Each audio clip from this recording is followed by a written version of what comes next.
You know that feeling when you snag a cheap home gym machine online, set it up, and then realize the range of motion is all wrong, the seat creaks the first time you load it, and you end up paying for a replacement or a professional fix.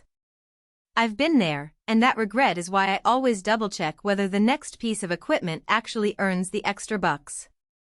Link is in the description if you want to check the product details on Amazon. The PEC rear delt fly machine promises a dual-function design chest press on one side, rear deltoid fly on the other, so the big question is, does that versatility translate into a smarter buy, or is it another case of all-in-one hype that falls short in the real world? When I first laid eyes on this machine, the headline numbers caught my eye: a 220-pound weight stack, adjustable seat, and a footprint that looks small enough for a garage but sturdy enough for a commercial setup. Those specs sound impressive, but the true test is how the unit behaves once you're actually lifting, pressing, or pulling. I spent a weekend moving the deck into a spare room, adjusting the seat height, swapping the handles, and doing a full set of chest presses followed by rear deltoid flies. The whole process took about 20 minutes, which is a realistic time frame for most home gym owners who aren't professional installers. The first thing I noticed is how the machine's frame feels genuinely heavy-duty. The steel tubes are welded rather than bolted, and the base sits flat on the floor without wobbling even when I loaded the full 220 pounds for a chest press. That stability matters when you're doing heavy sets. You don't want a piece of equipment that shifts under you and forces you to readjust after every rep. The dual-function aspect is clever because you can switch from a horizontal press to a rear delt fly without moving the entire machine. All you need to do is slide the handles to the opposite side, lock them in place, and you're ready to target the upper back. For anyone who already has a bench press and a separate fly machine, this can shave a few square feet off your gym footprint. Now, let's talk about the biomechanics. The movement arcs are guided by a set of levers that claim to be optimized for natural shoulder motion.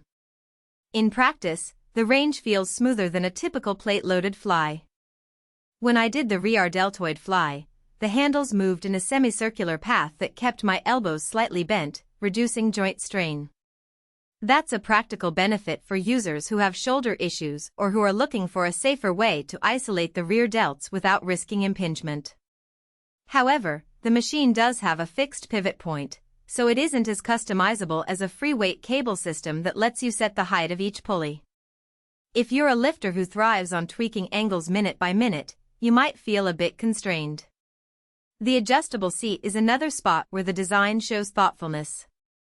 It slides forward and backward, and the backrest tilts a few degrees, allowing you to find a comfortable position whether you're a tall 6'2" or a more compact 54.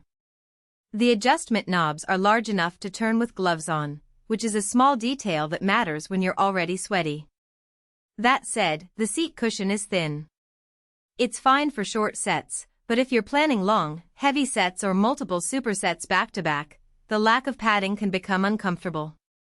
A simple add-in gym mat or a thin foam pad solves that, but it's an extra step you didn't anticipate. One of the hidden trade-offs is the machine's weight stack selector.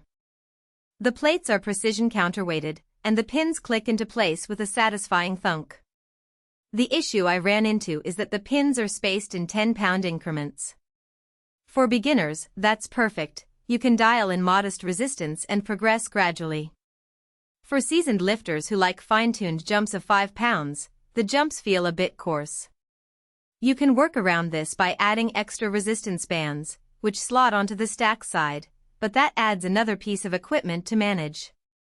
Who should buy this thing? If you're building a home gym on a budget and you still want to hit both chest and rear deltoid work without buying two separate machines, the PEC deck makes a lot of sense. Its commercial-grade construction means it will likely survive years of use, and the compact footprint fits nicely in a basement or a garage corner. It's also a solid choice for small commercial spaces, think personal training studios or physical therapy clinics where you need to maximize equipment per square foot. On the flip side, if you're a serious strength athlete who already owns a bench press, a cable crossover, and a dedicated rear deltoid machine, you might find the PEC deck's range of motion and pin increments limiting. Likewise, Anyone who values a plush seat or wants fully independent pulley heights should look elsewhere. Practical strengths are the things that show up in everyday use. The machine stays steady under heavy loads, which lets you push the